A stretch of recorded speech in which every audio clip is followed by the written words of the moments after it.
الحمد لله وكفى والصلاة والسلام على من لا نبي بعده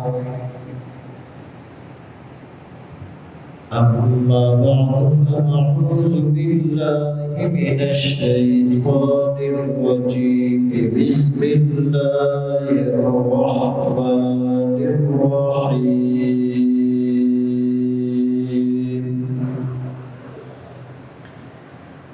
ومن يشاقق الرسول من بعد ما تبين له الهدى ويتبع غير سبيل المؤمنين نوليه ما تولى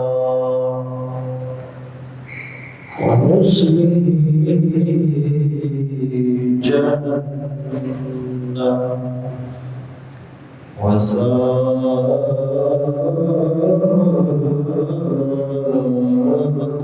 مصيرا.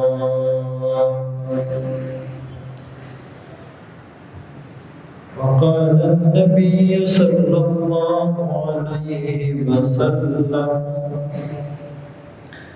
يد الله على الجماعة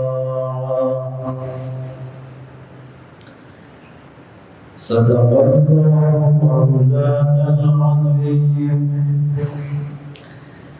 وصدق رسوله النبي الأمي الهاشمي المدني الكريم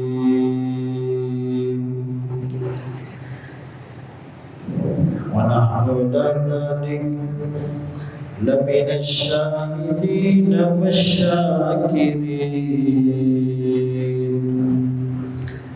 والحمد لله رب العالمين.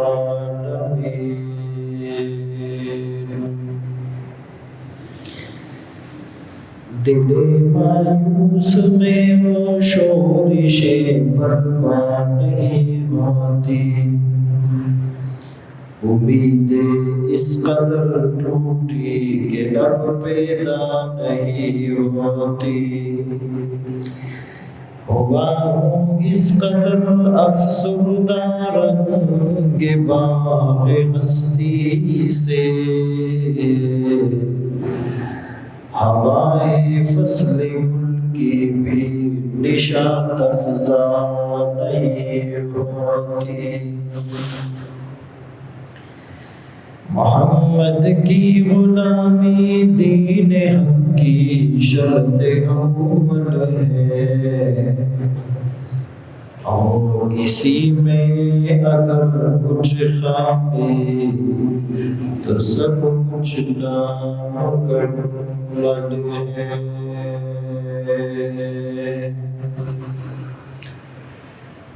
واجب الاحترام عزیزان گرامی، آپ کے سامنے قرآن کریم فرقان مجید کی سورہ نساء کی آیت نمبر 115 تلاوت کی،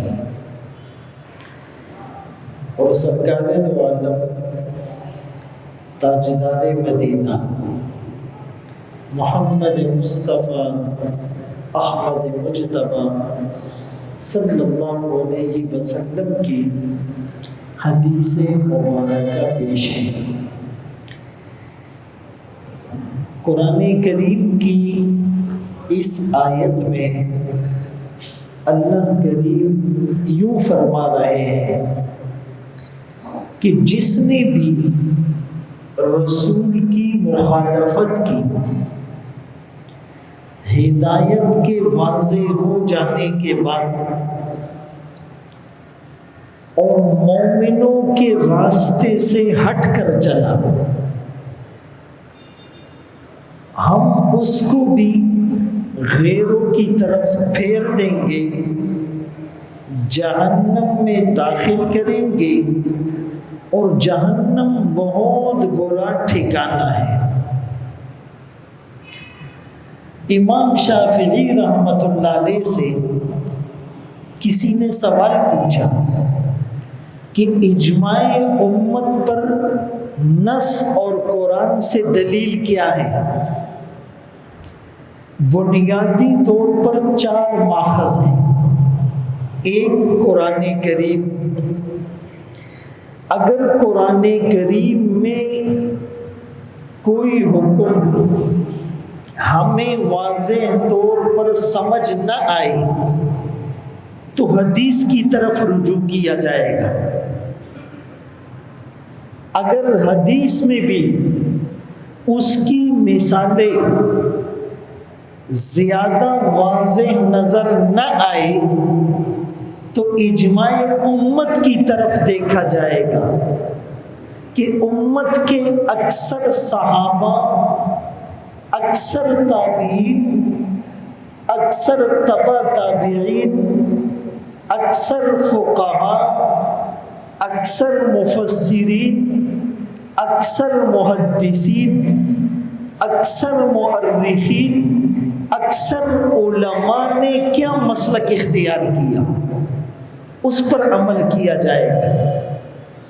اسی لیے کہ قرآن اور حدیث کے حجت ہونے کی طرح اس امت کے علماء بھی حجت ہے، دلیل ہے۔ رسول اللہ صلی اللہ علیہ وسلم نے فرمایا، بے شک اللہ میری امت کے اکثر علماء کو گمراہی پر جمع نہیں کریں گے۔ یہ گارنٹی ہے، یہ دلیل ہے، یہ سرٹیفکیٹ ہے، یہ اتھارٹی ہے۔ اور اگر امت کے اکثر علماء اور اجماع میں بھی آپ کو کوئی راستہ دکھائی نہ دے تو پھر اپنی ثوابدید کے مطابق کسی بات پر عمل کرنے کی گنجائش ہے۔ اس کو قرآن، حدیث، اجماع اور قیاس کہا جاتا ہے۔ تو یہ جو تیسری چیز ہے کہ امت کے اجماع پر عمل کرنا، امام شافعی رحمۃ اللہ علیہ سے کسی نے سوال کیا کہ اس پر قرآن اور نص سے کوئی دلیل بتائیں۔ امام شافعی رحمۃ اللہ علیہ فرماتے ہیں 3 دن قرآن پر غور اور فکر کرتا رہا۔ 3 دن میں 3 بار پورے قرآن کا مطالعہ کیا اور اس آیت پر میری نظر رک گئی اور میں نے علماء کو کہا اس آیت سے امت کا اجماع ثابت ہو رہا ہے۔ اللہ کیا فرما رہے ہیں؟ سورہ نساء آیت نمبر 115 وَمَن يُشَاقِقِ الرَّسُولَ، جو رسول کی مخالفت کرے، من بعد ما تبین لہ الہدی، ہدایت کے روز روشن کی طرح، چڑھتے سورج کی طرح، دن کے اجالے کی طرح واضح ہو جانے کے بعد، اور وَيَتَّبِعْ غَيْرَ سَبِيلِ الْمُؤْمِنِينَ، جو عام مومنوں کے راستے سے ہٹ کر چلے۔ ساری امت ایک طرف ہے، حضرت صاحب دوسری طرف ہے، لاکھوں علماء ایک طرف ہیں اور 2-4 اسکالرز دوسری طرف ہیں۔ فرمایا نُوَلِّهِ مَا تَوَلَّى، اس کو بھی ان کے پیچھے لگا دیں گے، جہنم میں داخل کریں گے۔ مفتی محمد شفیع رحمۃ اللہ علیہ نے اس آیت کے ضمن میں اپنی تفسیر میں لکھا کہ اس آیت سے ثابت ہو رہا ہے کہ جہنم میں داخل ہونے کے 2 سبب ہیں، ایک رسول کی مخالفت، ایک امت کے اکثر علماء کی مخالفت۔ یہ بہت بڑی بات ہے، یعنی اس امت کے جو مومن ہیں جو دین کی سمجھ بوجھ رکھنے والے ہیں، جو علم و عمل کے پیکر ہیں، جو قرآن اور حدیث سے واقف ہیں، جن کے سامنے سیرت کی درخشندہ مثالیں ہیں، جن کے سامنے صحابہ اکرام کے فیصلے ہیں، جن کے سامنے فقہا کے اقوال ہیں، فتوے ہیں، مسائل ہیں، مثالیں ہیں، تو ان کی مخالفت بھی جہنم میں جانے کا سبب بن رہی ہے۔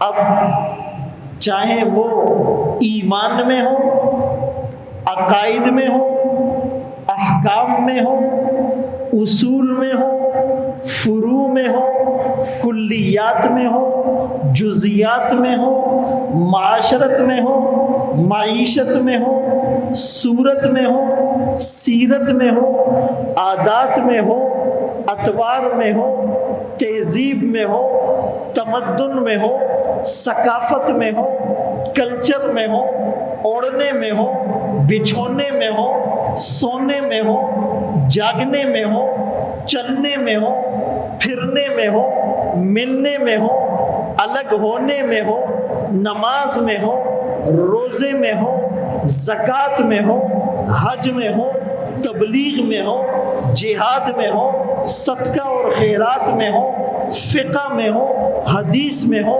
تفسیر میں ہو، قرات میں ہو، انفرادی ہو، اجتماعی ہو، جمعے میں ہو، عیدین میں ہو، ہر معاملے میں قرآن کو، سنت کو اور اجماع امت کو کسوٹی بنایا جائے گا۔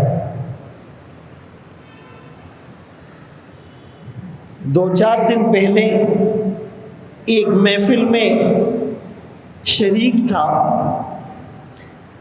2-3 علماء، 2-3 اسکالرز تشریف فرما تھے۔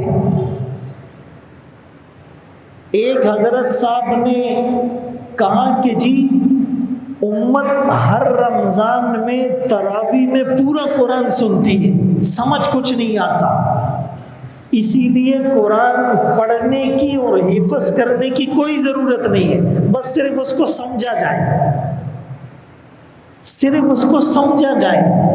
اللہ چاہتا ہے کہ مسلمان قرآن سمجھ جائے، پڑھنا اور یاد کرنا ضروری نہیں، اس کی کوئی حیثیت نہیں۔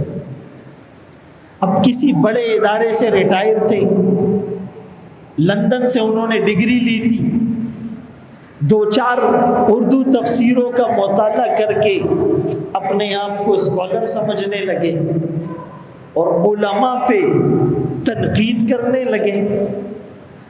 تو میں نے کہا آپ مجھے یہ بتا سکتے ہیں کہ قرآن یہ صیغہ کون سا ہے، لفظ قرآن کے معنی کیا ہے؟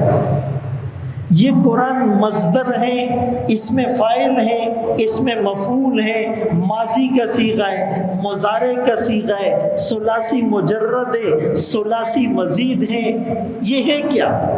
منصوب ہے، اگر مرفوع ہے، مجرور ہے تو کیوں؟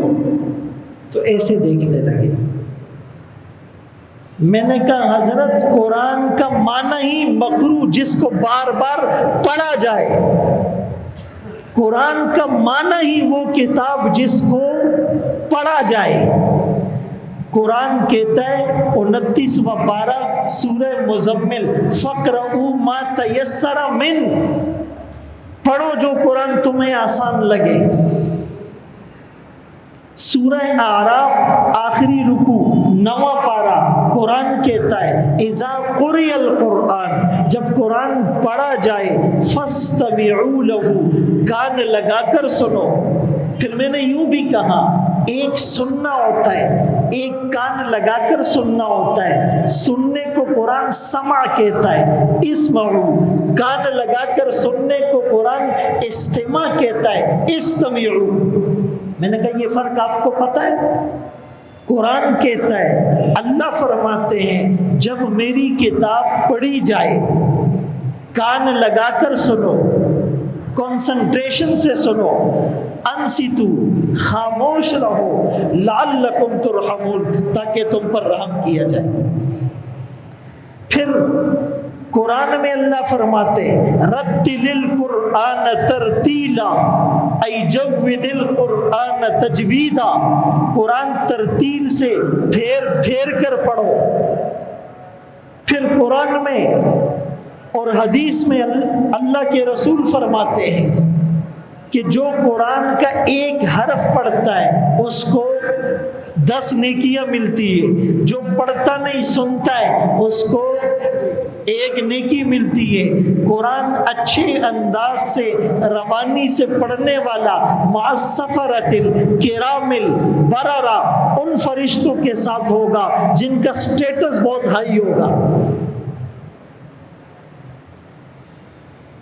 وہاں تو پڑھنے پڑھانے کی ترغیب ہے۔ پھر میں نے کہا قرآن کی پہلی آیت سورہ فاتحہ نہیں، سورہ الگ ہے۔ سورہ الگ کا پہلا لفظ جو 570 سال بعد اللہ نے بھیجا، کمیونیکیشن گیپ کے بعد، فترت وحی کے بعد، انقطاع زمانہ کے بعد، ایک بہت بڑے وقفے کے بعد، وہ پہلا لفظ جو جبرائیل امین اللہ کے حکم سے نبی کے قلب اطہر پر غار حرا کی خلوتوں میں نازل کرتا ہے، وہ اقرا۔ اقرا کا معنی بھی پڑھنا ہے۔ اقرا اور قرآن سیم۔ تو میرے محترم دوستوں، بھائیوں، بزرگوں، دنیا کس طرف جا رہی ہے بلکہ انہیں لے جایا جا رہا ہے۔ او لیول، اے لیول، آکسفورڈ اور مختلف نظام تعلیم اور نصاب تعلیم آپ کے میرے بچوں کو پڑھا کر انہیں دین سے برگشتہ کیا جا رہا ہے۔ ایک آدمی کو عربی نہیں آتی، وہ خود قرآن کی تفسیر کہتا ہے ریٹائرمنٹ کے بعد میں فارغ ہوا، میں نے کہا چلو دین کا ایک کام کر لیا جائے۔ حضرت صاحب نے قرآن کی تفسیر لکھ دی۔ قرآن کا معنی جس کو نہ آئے اس نے قرآن کی تفسیر لکھ دی۔ پھر کہتے ہیں مولویوں کو کیا آتا ہے؟ رسول اللہ صلی اللہ علیہ وسلم نے ارشاد فرمایا تھا مجھے اپنی امت پر سب سے زیادہ جس چیز کا ڈر ہے کہ قرآن ہر ایک کے سامنے کھل جائے، وہ اپنی عقل اور تخیلات کے گھوڑے دوڑائے گا، اپنی عقل اور فہم سے تشریح اور تعبیر اور توضیح اور ایکسپلینیشن دے گا۔ قرآن کی ایک آیت ہے، آپ نے بھی سنی ہوگی، وَلَقَدْ يَسَّرْنَا الْقُرْآنَ لِلذِّكْرِ فَهَلْ مِن مُدَّكِرٍ۔ انہوں نے یہ آیت پیش کی کہ جی اللہ فرماتے ہم نے قرآن کو آسان کیا ہے، مولویوں نے مشکل بنا دی ہے۔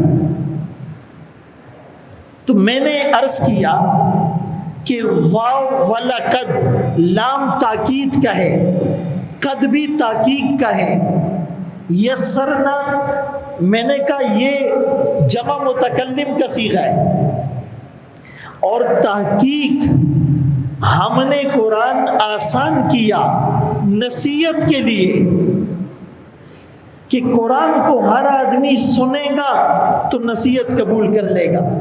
آسان کرنے کا مطلب کوئی یاد کرنا چاہے گا تو حافظ بن جائے گا۔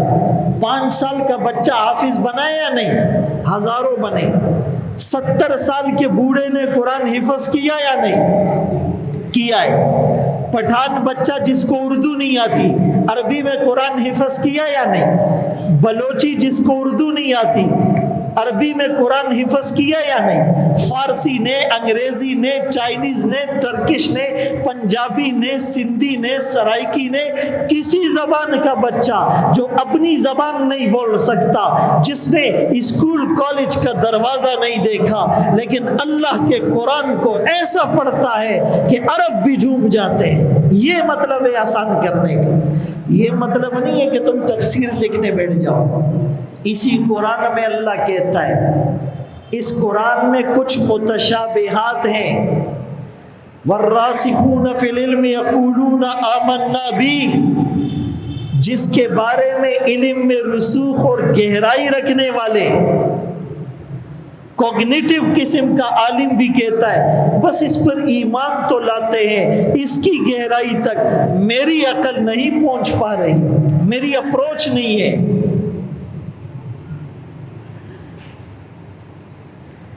بہرحال بات کہاں سے کہاں نکل گئی، میں آپ کو سمجھانا چاہ رہا تھا کہ اجماع، آج امت میں بہت سے فتنے اور لوگ پیدا ہو رہے ہیں، کہتے یار مولوی کو چھوڑو، قرآن کا یہ مطلب ہے، حدیث کا یہ مطلب ہے، میں نے خود ترجمہ پڑھا، حضرت صاحب نے خود ترجمہ پڑھا۔ ان کا پتہ تب چلتا ہے جب یہ میدان میں آئے، علماء کے سامنے بیٹھے۔ ایاک نعبد و ایاک نستعین کہنا آسان ہے، دین کو سمجھنا بہت مشکل ہے۔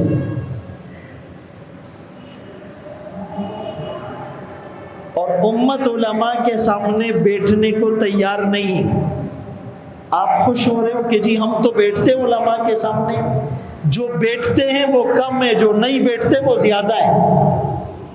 میں اکثر کہتا ہوں ہر مسجد میں جمعے میں زیادہ عوام تب آتی ہے جب عربی خطبہ شروع ہوتا ہے۔ یہ سب اہل عرب ہے، ان کو عربی آتی ہے اس لیے عربی سننے آتے، اردو سننے نہیں آتے۔ اجماع بہت ضروری ہے۔ قرآن کریم کی دوسری آیت آپ کو سناتا ہوں، فرمایا فَإِن تَنَازَعْتُمْ فِي شَيْءٍ، کسی مسئلے میں اختلاف ہو جائے، جھگڑا ہو جائے، فَرُدُّوهُ إِلَى اللَّهِ وَرَسُولِهِ، اس کو اللہ کی طرف اور اس کے رسول کی طرف لے جاؤ، مینز قرآن کی طرف اور حدیث کی طرف لے جاؤ، یہ تمہارے لیے بہتر ہے۔ تیسری آیت وَاعْتَصِمُوا بِحَبْلِ اللَّهِ جَمِيعًا، اللہ کی رسی کو مضبوطی سے تھامو، امت کی جو اکثریت علماء کی جماعت ہے اس کے پیچھے جاؤ، ادھر ادھر نہیں جاؤ۔ چوتھی آیت وَلَا تَكُونُوا كَالَّذِينَ تَفَرَّقُوا، ان کی طرح نہ بنو جنہوں نے دین کو تفرقے میں ڈال دیا، کیٹیگرائز کر دیا، وَاخْتَلَفُوا مِن بَعْدِ مَا جَاءَهُمُ الْبَيِّنَاتُ، اور اختلاف کر لیا۔ پانچویں آیت وَلَا تَكُونُوا كَالَّذِينَ نَسُوا اللَّهَ فَأَنْسَاهُمْ، ان کی طرح نہ بنو جنہوں نے اللہ کو بھلایا، اللہ نے انہیں بھلا دیا۔ اگلی آیت سورہ یونس فَأَجْمِعُوا أَمْرَكُمْ وَشُرَكَاءَكُمْ، اپنے معاملات اور شرکاء کو جمع کرو۔ اگلی آیت سورہ نساء 5واں پارہ فَلَا وَرَبِّكَ لَا يُؤْمِنُونَ، تیرے رب کی قسم یہ مومن نے، حَتَّى يُحَكِّمُوكَ فِي مَا شَجَرَ بَيْنَهُمْ، جب تک اپنے اختلافات میں آقا کو اور آقا کی تعلیمات کو حکم، ثالث، منصف، جج نہ بنائیں۔ اور پھر آقا کا فیصلہ آ جانے کے بعد دل میں کوئی کھٹکا بھی نہیں ہونا چاہیے۔ مشہور واقعہ ہے، ایک آدمی، اس کا ایک یہودی کے ساتھ اختلاف ہو گیا، آقا کی خدمت میں چلے گئے، آقا نے دونوں کی بات سنی اور اس یہودی کے حق میں فیصلہ دے دیا، اس کے دلائل قوی تھے۔ جب باہر نکلے اس منافق نے کہا میں اللہ کے رسول کا فیصلہ نہیں مانتا، حضرت عمر کے پاس چلتے۔ دل میں یہ سوچا عمر بہت غصے والا ہے، یہودیوں سے ویسے ہی اس کو عداوت ہے، وہ میرے حق میں فیصلہ دے گا، نام کا مسلمان تو ہوں۔ حضرت عمر رضی اللہ تعالیٰ عنہ کے پاس چلے گئے، اپنا مدعا رکھا۔ اس یہودی نے کہا اللہ کے رسول میرے حق میں فیصلہ دے چکے ہیں، کہا اچھا، کالا رسلکما، یہیں ٹھہرو۔ اندر گئے، تلوار لا کر اس منافق کی گردن کو تن سے جدا کر دیا۔ کسی نے کہا اپنے ہی مسلمان کو مار دیا۔ اللہ نے آیت نازل کی، فلا وربک لا یؤمنون، اے نبی تیرے رب کی قسم یہ مومن نہیں۔ کیوں؟ اس نے آپ کی بات کو نہیں مانا۔ قرآن کہتا ہے کہ گانا گانے اور موسیقی کے آلات کو توڑو۔ رسول اللہ صلی اللہ علیہ وسلم فرماتے بعثت بکسر المزامیر، مجھے میوزیکل آلات اور انسٹرومنٹ توڑنے کا حکم دیا گیا۔ آقا فرماتے ہیں الجرس مزامیر الشیطان، یہ گانے اور یہ ساز، یہ موسیقی، یہ ڈھول، یہ باجے، یہ سارنگی، یہ طبلہ، یہ رباب، یہ چیزیں شیطان کے آلات ہیں۔ حدیث میں آیا کہ گانا دل میں ایسے نفاق پیدا کرتا ہے جیسے پانی کھیتی کو اگاتا ہے۔ یہ قرآن اور حدیث میں ہے، یہ اللہ اور رسول کی بات ہے۔ اور ایک حضرت صاحب اٹھ کے کہتے موسیقی روح کی غذا ہے، بلکہ اکثر مسلمان کہتے ہیں، مسلمانوں کی کتابوں میں لکھا ہوا ہے موسیقی روح کی غذا ہے، ہمیں بڑا مزہ آتا ہے، بڑا سکون ملتا ہے۔ بھائی جو سویپر ہوتا ہے، جو ہر وقت گٹر میں ہوتا ہے، اس کو گٹر میں چکر آتے ہیں، بدبو آتی ہے؟ نہیں آتی، وہ گند کا عادی ہے۔ کسی صاف ستھرے آدمی کو گٹر کا ڈھکنا ہٹا کر قریب کرو، بے ہوش ہو جائے گا۔ تو گندی روحوں کی غذا موسیقی ہوگی، پاک روحوں کی غذا اللہ کا قرآن ہے، نبی کا فرمان ہے۔ میرے محترم دوستوں، بھائیوں، بزرگوں، وَيَتَّبِعْ غَيْرَ سَبِيلِ الْمُؤْمِنِينَ، اللہ، رسول، صحابہ، تابعین، تبع تابعین، محدثین، مفسرین، مورخین، مبلغین، مصنفین، منصفین، اکابرین، اسلاف سب کہتے ہیں کہ موسیقی لعنت ہے، روح کی غذا نہیں ہے۔ اور چند لوگ کہتے جی موسیقی روح کی غذا ہے۔ یتبع غیر سبیل المومنین، یہ سارے مومنوں کے راستے کو چھوڑ کر دوسرے پلیٹ فارم پر جا کھڑا ہوا ہے۔ وَنُصْلِهِ جَهَنَّمَ وَسَاءَتْ مَصِيرًا۔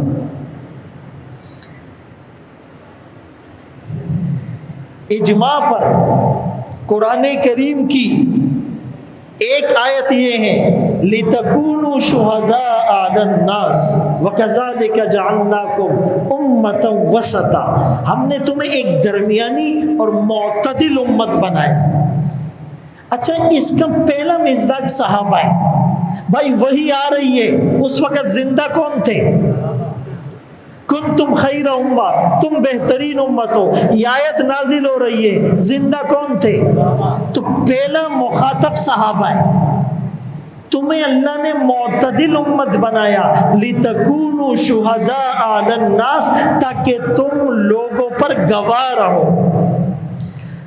ایک حدیث میں آقا نے فرمایا انتم شہداء اللہ فی الارض، یہ مسلمان زمین پر اللہ کے گواہ ہیں۔ اس امت کی خوش قسمتی دیکھیے، یہ امت باقی انبیاء کے حق میں گواہی دے گی قیامت کے دن۔ رسول اللہ صلی اللہ علیہ وسلم تشریف فرمائے، ایک جنازہ گزرا، میت، تو لوگوں نے چیمگوئیہ کی، یار بڑا اچھا آدمی تھا۔ آپ نے فرمایا وجبت، واجب ہو گئی۔ پھر اگلے دن یا تھوڑی دیر بعد دوسرا جنازہ گزرا، پھر لوگوں نے سرگوشی کی، بڑا برا آدمی تھا۔ آپ نے فرمایا وجبت، واجب ہو گئی۔ صحابہ نے پوچھا اس کے بارے میں بھی وجبت، آگے کچھ نہیں کہا جنت یا جہنم، اس کے بارے میں بھی وجبت، جنت یا جہنم نہیں کہا۔ فرمایا اس کے بارے میں تم لوگوں نے کہا اچھا ہے، جنت واجب ہو گئی، جس کو لوگ اچھا کہے اللہ بھی اچھا کہیں گے۔ دوسرے کے بارے میں تم نے کہا برا ہے، جس کے بارے میں لوگ گواہی دے برا ہے وہ اللہ کی نظر میں بھی برا ہے۔ بہت بڑی بات ہے۔ اسی لیے ایسا کام نہ کرو کہ ہمارے جانے کے بعد لوگ کہے یار بڑا برا آدمی تھا، بڑا جھگڑالو تھا، بڑا منافق تھا، یار اس نے وہ جگہ قبضہ کی تھی، اس کو گالی دی تھی، بیوہ کا مال کھایا تھا، یتیم کے حق پر ڈاکہ ڈالا تھا، بہن بیٹی کو میراث نہیں دی تھی، روزانہ شور کرتا تھا، شراب پیتا تھا، بڑا زانی آدمی تھا، بڑا سود خور تھا، بڑا رشوت خور تھا۔ اس سے بچو۔ ہم ایسے بنے کہ جانے کے بعد لوگ کہے یار کیا کمال آدمی تھا۔ یہ گواہی اللہ کے ہاں مقبول ہے۔ غالباً عبداللہ ابن مسعود رضی اللہ تعالیٰ عنہ فرماتے ہیں، حدیث کا مفہوم ہے کہ جس کو لوگ اچھا کہیں فَهُوَ عِندَ اللَّهِ حسن، وہ اللہ کے ہاں اچھا۔ جس کو لوگ برا کہے فَهُوَ عِندَ اللَّهِ سَيِّئٌ، وہ اللہ کے ہاں برا۔ آگے سنیں، علامہ شوکانی رحمت اللہ علیہ نے لکھا ہے کہ یہاں پر مراد علماء کا کہنا ہے اچھا یا برا ہونا، عام لوگوں کی بات کا اتنا اعتبار نہیں جتنا علماء کا ہے۔ کیوں کہ عام لوگ لیسو، وہ ظاہر اور شریعت کو اتنا سمجھنے والے نہیں ہیں، اصل علماء ہیں جو شریعت کو سمجھنے والے ہیں۔ تو علماء کی اکثریت کا کسی کے بارے میں اچھے ہونے کی گواہی دینا اللہ کے ہاں یہ اچھا ہوگا، اور علماء اور دیندار لوگوں کا کسی کے بارے میں برا ہونے کی گواہی دینا یہ اس کے برے ہونے کی دلیل ہے۔ بھائی شرابیوں کی محفل سے شرابی چلا جائے وہ تو یہ نہیں کہیں گے برا آدمی تھا، زانیوں کے گروپ کا ایک زانی مر جائے وہ تو کبھی نہیں کہیں گے اس نے غلط کام کیے، وہ تو کہیں گے جسٹ انٹرٹینمنٹ۔ کوئی گانا گانے والا دنیا سے چلا جائے لوگ تو کہیں گے بڑا ایکٹر، بڑا فنکار، کیا شاہکار تھا، کیا سر تھا، کیا ساز تھا، کیا سوز تھا، کیا سریلی آواز تھی، کیا اٹریکشن تھی، کیا جاذب سما تھا، کیا موٹیویشن تھی، اس کو تو ایوارڈ ملنا چاہیے، اس کے نام پہ تو روڈ بنانا چاہیے۔ ان کا اعتبار نہیں ہے۔ دیندار لوگوں سے پوچھو وہ کہیں گے اللہ اس پر رحم کرے، قرآن کے بجائے گانا گاتا رہا، قرآن کو روح کی موسیقی غذا کے بجائے وہ موسیقی کو روح کی غذا سمجھتا تھا۔ اسی لیے الزواجر عن اقتراف الکبائر ایک کتاب ہے، اس میں یہ لکھا ہے کہ اللہ کریم نے اپنے ایک نبی کو وحی بھیجی، اللہ کریم نے اپنے ایک نبی کو وحی بھیجی، قل لقومک، اپنی قوم سے کہہ دو لا یلبسوا ملابس اعدائی، میرے دشمنوں کا لباس نہیں پہنو، میرے دشمنوں کی طرح لباس نہیں پہنو، ولا يدخلوا مداخل اعدائی، دشمنوں کے پاس آنا جانا نہ کرو، لا يطعموا مطاعم اعدائی، دشمنوں کے کھانے اور ان کے طریقے پر کھانا پینا چھوڑ دو، ولا يركبوا مراكب اعدائی، میرے دشمنوں کے سواریوں پر سفر نہ کرو، فیکونوا اعدائی کما هم اعدائی، جو ان کے طریقے پر چلے گا ان کی طرح کھائے پیے گا، ان کی طرح پہنے گا، ان کی طرح سوار ہوگا، فرمایا وہ بھی میرا دشمن بن جائے گا۔ بھائی مجھے یہ بتاؤ، ہمارا ملک پاکستان اللہ اس کو سلامت رکھے، آمین آہستہ بولو۔ اب ہمارے ملک کا ایک بارڈر ہے، اس کے ساتھ انڈیا جو دشمن ہے اس کا بارڈر ہے، وہاں اس کی فوج ہے، یہاں ہماری فوج ہے، لباس ایک جیسا ہے الگ الگ ہے؟ لباس سے کیا ہوتا ہے؟ جب کسی مسلمان کو کہو انگریز کا لباس نہیں پہنو، کہتے ہیں لباس سے کیا ہوتا ہے؟ یہ ایسی علماء نے بات بنائی ہوئی ہے۔ بھائی پھر ادھر لباس سے کیا ہوتا ہے؟ ایک جیسی وردی پہناؤ۔ اگر کوئی پاکستانی ہو، انڈین آرمی کی وردی پہن کر آگے سے آ رہا ہو، پاکستان آرمی شوٹ کرے گی یا چھوڑ دے گی؟ شوٹ کرے گی۔ بعد میں لوگ کہیں گے یہ تو پاکستانی تھا۔ بھائی ہمیں کیا پتا، لباس کافروں والا تھا، وردی دشمنوں والی تھی۔ اللہ کے رسول کے سامنے دشمن کی وردی پہن کر آؤ گے، دشمن کا چہرہ بنا کر آؤ گے، دشمن کے کھانے کھا کر آؤ گے، دشمن کی سواریوں پر سوار ہو کر آؤ گے، دشمن کے کلچر کو اپنا کر آؤ گے، دھتکار دیے جاؤ گے۔ یہ میں نہیں کہہ رہا، انک لا تدری ما احدث بعدک سحقا لمن غیر بعدی۔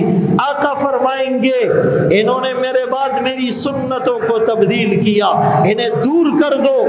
آقا کو کہا جائے گا آپ کے امتی نہیں ہیں، آپ کے بعد انہوں نے کیا کیا رسومات، خرافات، بدعات، شکوک، شبہات، شہوات کیے تھے۔ کچھ بات سمجھ میں آ رہی ہے؟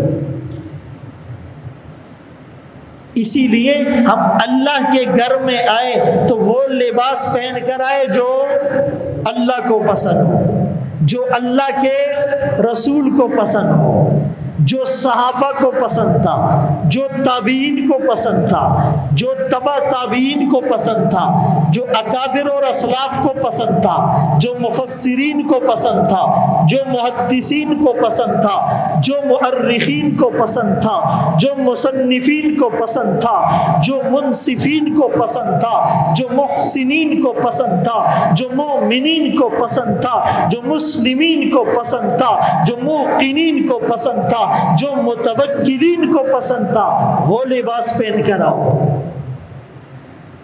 علامہ شبلی کی بات، دل پہ لگنے والی بات، فرمایا قیامت کے دن مجھ سے پوچھا جائے شبلی کیا لے کر آئے ہو، کیا کر کے آئے ہو؟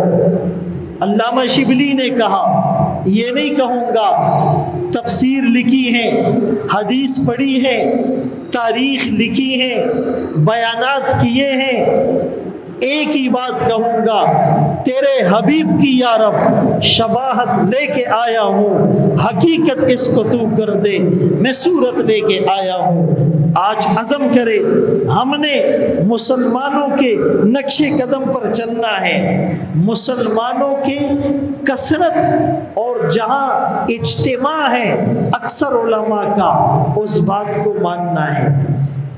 تین چیزیں حدیث میں مہلکات، ہلاک کرنے والی بتائی گئی، موبقات، غرق کر دینے والی بتائی گئی۔ ایک چیز ہوا متبعہ، اپنی خواہشات کے پیچھے چلنا، جو دل میں آیا کر لیا، داڑھی ایسے بنانی ہے ایسے بنا لی، بال ایسے بنانے ایسے بنا لی، مونچھوں کے ساتھ یہ ڈرامہ کرنا ہے کر لیا، لباس میں شرٹ ادھر لانی ہے لے آئے، پینٹ کو تنگ کرنا ہے لے آئے، پینٹ کو یہاں سے پھاڑ دینا ہے، کچھ تو شرم کرو یار، پھاڑ دیا۔ عورتوں نے جو ہے نا وہ قمیصیں اوپر کر دی اور ٹخنے کھلے رکھ دیے، باریک کپڑے پہن لیے، بال ادھر گرا دیے۔ کہا عورتوں کو حقوق دو، عورت کو ننگا کرو، عورت کو حق دو، عورت بازار میں پھرے، عورت کو حق دو، عورت کو لوگ شو پیس بنا کر استعمال کرے، عورت کو حق دو۔ تمہاری ایسی انسانی آزادی پر ہم 100 دفعہ لعنت بیچتے، 1000 دفعہ لعنت بیچتے، جوتے کی نوک پر رکھتے ہیں، محمد الرسول اللہ کے ایک فرمان پر ہم قربان ہو جائیں گے، تمہاری ہاں میں ہاں کبھی نہیں ملائیں گے۔ چلو تم ادھر کو، ہوا ہو جدھر کی۔ یہ منافق کا کام ہے، مومن کا کام نہیں ہے۔ مومن کہتا ہے میں رہوں نہ رہوں، میرے ماں باپ رہے نہ رہے، میری اولاد رہے نہ رہے، میرا گھر رہے نہ رہے، میری مسجد اور مدرسہ رہے نہ رہے، میرا عہدہ اور ڈگری رہے نہ رہے، میری تنخواہ اور پینشن رہے نہ رہے، میرے رشتہ دار خوش ہو یا ناراض، میرے دوست قریب آئے یا دور جائے، حکمران خوش ہو یا نہ خوش ہو، ہم نے اللہ اور اس کے رسول کی خوشی پر عمل کرنا ہے، آمین کہنا ہے۔ تو دوسری چیز ہلاک کرنے والی شحم، متاع، بخل، کنجوسی، اور تیسری چیز اعجاب المرء بنفسہ۔ آدمی کہتا ہے میں ٹھیک، میری ہر بات ٹھیک۔ یار مجھے یہ حدیث سمجھ میں نہیں آ رہی۔ اللہ فقیر کی اولاد تیرے سمجھنے نہ سمجھنے سے کیا ہوتا ہے؟ ساری زندگی ڈرامے دیکھتا رہا، فلمیں دیکھتا رہا، میچز کھیلتا اور دیکھتا رہا، اخبار پڑھتا رہا، ٹاک شوز دیکھتا رہا، رشوت لیتا رہا، سود کھاتا رہا، بدنظری کرتا رہا، غیبت سنتا رہا، جھوٹ بولتا رہا، لوگوں کو ستاتا رہا، اللہ سے اعلان جنگ کرتا رہا۔ تیری سوچ گندی، نظر گندی، کان گندے، زبان گندی، آنکھ گندی، ہاتھ گندے، پاؤں گندے، دل گندا، دماغ گندا، پیٹ گندا، پیٹ گندی، شرمگاہ گندی، سوچ گندی، فکر گندی، خیالات گندے، نظریات گندے، تعلیم گندی، اور تو کہتا ہے مجھے قرآن سمجھ میں نہیں آتا، حدیث کی یہ بات مجھے سمجھ میں نہیں آتی۔ بھائی کچھ سمجھ میں آ رہا ہے یا نہیں؟ اللہ ہمیں ان باتوں پر عمل کی توفیق نصیب فرمائے، یہ باتیں کان کے راستے سے دل میں اتر جائے۔ میری زبان کے زیادہ قریب میرے کان ہے، آپ کے نہیں۔ میرے کانوں کے زیادہ قریب میرا دل دماغ ہے، آپ کا نہیں۔ پہلے مجھے پھر آپ کو اور سب کو سمجھ میں آئے۔ علماء سے اپنا تعلق مضبوط رکھے، علماء سے رشتہ اینکر آف دی شپ، بیری جہاز کے لنگر کی طرح، اتنے رسے کی طرح مضبوط کرو۔ ساری دنیا اس بات پر اڑ جائے تمہیں علماء سے دور کرنا ہے، مسجد سے دور کرنا ہے، بولو ہماری روح کو ہمارے جسم سے دور کر دو گے، مسلمان کو علماء سے دور نہیں کر سکتے، مسجد سے دور نہیں کر سکتے، مدرسے سے دور نہیں کر سکتے، تبلیغ سے دور نہیں کر سکتے، جہاد سے دور نہیں کر سکتے، خانقاہ سے دور نہیں کر سکتے، منبر سے دور نہیں کر سکتے، محراب سے دور نہیں کر سکتے، مصلی سے دور نہیں کر سکتے، مؤذن سے دور نہیں کر سکتے، امام سے دور نہیں کر سکتے، خطیب سے دور نہیں کر سکتے، پیر اور مرشد سے دور نہیں کر سکتے، اللہ والوں سے دور نہیں کر سکتے۔ ہم اس پہ کٹ مرنے کے لیے تیار ہیں۔ وآخر دعوانا ان الحمد للہ رب العالمین۔